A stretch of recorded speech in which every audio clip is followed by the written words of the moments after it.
Anies memang jago kalau soal pidato. Tapi kemampuan pidato ini nggak didukung kemampuan bekerja dan memimpin secara real di lapangan. Kata-kata Anies memang membuat orang terbuai dan seakan yakin dengan ucapan dan janjinya. Namun dia tidak berpijak pada tindakan nyata. Dan masyarakat sekarang, apalagi generasi muda, sudah sangat paham.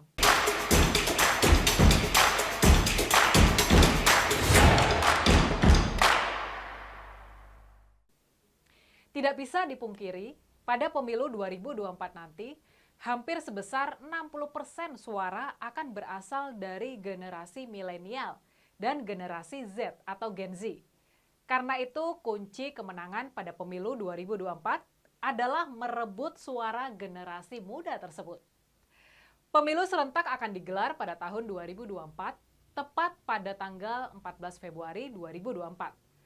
Praktis 2 tahun lagi Indonesia akan menggelar pesta demokrasi, membuat antusiasme di kalangan para politisi berlomba-lomba dalam menggait suara pemilih, terutama pemilih pemula. Sejumlah survei menunjukkan generasi milenial dan generasi Z diprediksi menjadi kelompok pemilih dengan proporsi terbesar di pemilu 2024. Pemilih muda atau pemilih milenial ini adalah pemilih dengan rentang usia antara 17 hingga 37 tahun. Nah, apa hubungan generasi muda ini dengan Anies Baswedan? Berdasarkan hasil survei, ternyata Anies ini tidak disukai generasi muda. Posisi Anies Baswedan, mantan Gubernur DKI Jakarta, yang juga dikenal sebagai Mendikbud dengan masa jabatan seumur jagung di Kabinet Jokowi JK, rupanya tidak setangguh dugaan para pendukungnya. Belum lama ini, survei Litbang Kompas merilis daftar elektabilitas nama tokoh unggulan Capres. Ternyata si penggagas sumur resapan itu terlempar dari posisi 3 besar versi Gen Z voters. Ya, dalam jejak pendapat itu, seperti yang dilansir laman kompas.com, posisi Ganjar Pranowo masih perkasa di puncak daftar Capres 2024 generasi Z dengan tingkat elektabilitas sebesar 28,8%. Menyusul di bawahnya masih setia menguntit Ketua Umum Partai Gerindra Prabowo Subianto dengan perolehan 20,6%. Posisi 3 terdapat nama Gubernur Jawa Barat Ridwan Kamil dengan 9,1% suara generasi Z. Dan Anies hanya menempati urutan berikutnya, yaitu urutan keempat dengan 8,8% suara. Wah. Ini adalah tamparan keras bagi kubu Anies.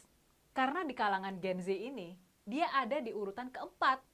Sudah kalah dan tersusul oleh Gubernur Jawa Barat Ridwan Kamil yang mendapatkan 9,1% suara. Menang tipis 0,3% dari Anies. Dari hasil survei Litbang Kompas Januari 2023, elektabilitas kandidat Capres Gen Z untuk Ganjar Pranowo sebesar 28,8% suara, disusul Prabowo Subianto 20,6% suara. Lalu ada Ridwan Kamil dengan perolehan suara 9,1% dan Anies Baswedan 8,8% suara. Kurang populernya Anies atau tidak populernya Anies di kalangan anak muda mestinya lebih mengkhawatirkan kubu Anies. Sebab ini pertanda Anies yang mulai ketinggalan zaman, yang gimmick-gimmick politiknya, yang narasinya ternyata nggak nyambung dengan anak muda zaman sekarang. Anies sudah nggak nyambung dengan masa depan Indonesia. Anies ternyata tidak dipandang keren sama anak muda. Dan bahkan ada kemungkinan sosok Anies ini sudah sampai pada tahap yang membosankan. Bagi pemilih generasi muda, mungkin sudah menganggap Anies ini nggak nyambung lagi dengan audiensnya, nggak nyambung lagi dengan pemilihnya. Anies sudah nggak paham lagi sama pemilih Indonesia, yang harusnya dia paham dengan kekuatan generasi muda yang nantinya akan mendominasi di pemilu 2024. Anies memang jago kalau soal pidato. Tapi kemampuan pidato ini nggak didukung kemampuan bekerja dan memimpin secara real di lapangan. Kata-kata Anies memang membuat orang terbuai dan seakan yakin dengan ucapan dan janjinya. Namun dia tidak berpijak pada tindakan nyata. Dan masyarakat sekarang, apalagi generasi muda, sudah sangat paham. Anies juga lupa pada hal fundamental yang harus dimiliki oleh seorang pemimpin, yakni kemampuan mendengar aspirasi masyarakat, kemampuan dialog dengan rakyat, dengan tata kata dan bahasa rakyat, bukan bahasa yang sulit dipahami oleh rakyat. Anies lebih suka gaya monolog, senang jika didengar, tapi nggak mau mendengar. Padahal rakyat, khususnya generasi muda, lebih senang dengan konsep diskusi atau ngobrol langsung dua arah dengan calon pemimpin mereka. Sehingga apa yang menjadi aspirasi generasi muda dapat tersalurkan di ajang itu. Generasi muda sekarang juga sudah pinter-pinter.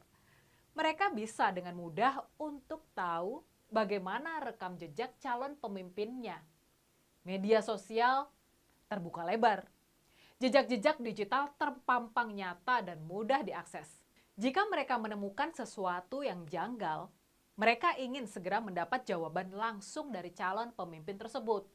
Inilah fungsi dari dialog, diskusi, mendengarkan masukan dan kritikan langsung dari generasi muda. Bukan sekedar mendengarkan orator yang menggebu-gebu yang semua isinya adalah abu. Namun yang jelas, kita patut memuji kecerdasan Gen Z yang memang seharusnya melek informasi dan mudah sekali menilai kalau mencari nama calon pemimpin itu harus seperti apa. Dengan hasil survei itu akhirnya jelas. Anies yang sudah gencar melakukan kampanye politik dalam 4 bulan terakhir, dia keliling Indonesia dengan ditemani, difasilitasi, dan kemungkinan dibiayai oleh Partai Nasdem adalah sia-sia belaka. Boleh saja Anies terlihat begitu bagus di pandangan para pemujanya. Namun beberapa kelemahan bisa membuat Anies tidak seindah yang terlihat. Kelemahan itu patut diperhatikan dan kemudian menjadi pertimbangan terkait bakal cawapresnya nanti. Bakal cawapres yang memenuhi syarat untuk menutupi kekurangan-kekurangan Anies. Dan dengan fakta tersebut, tentu Anies butuh cawapres yang sosoknya bisa diterima generasi muda. Sosok yang tidak banyak berkata-kata, tapi banyak kerja. Sosok yang tangkas dan kinerjanya terukur. Sosok penyelesai, bukan orang yang malah meninggalkan masalah.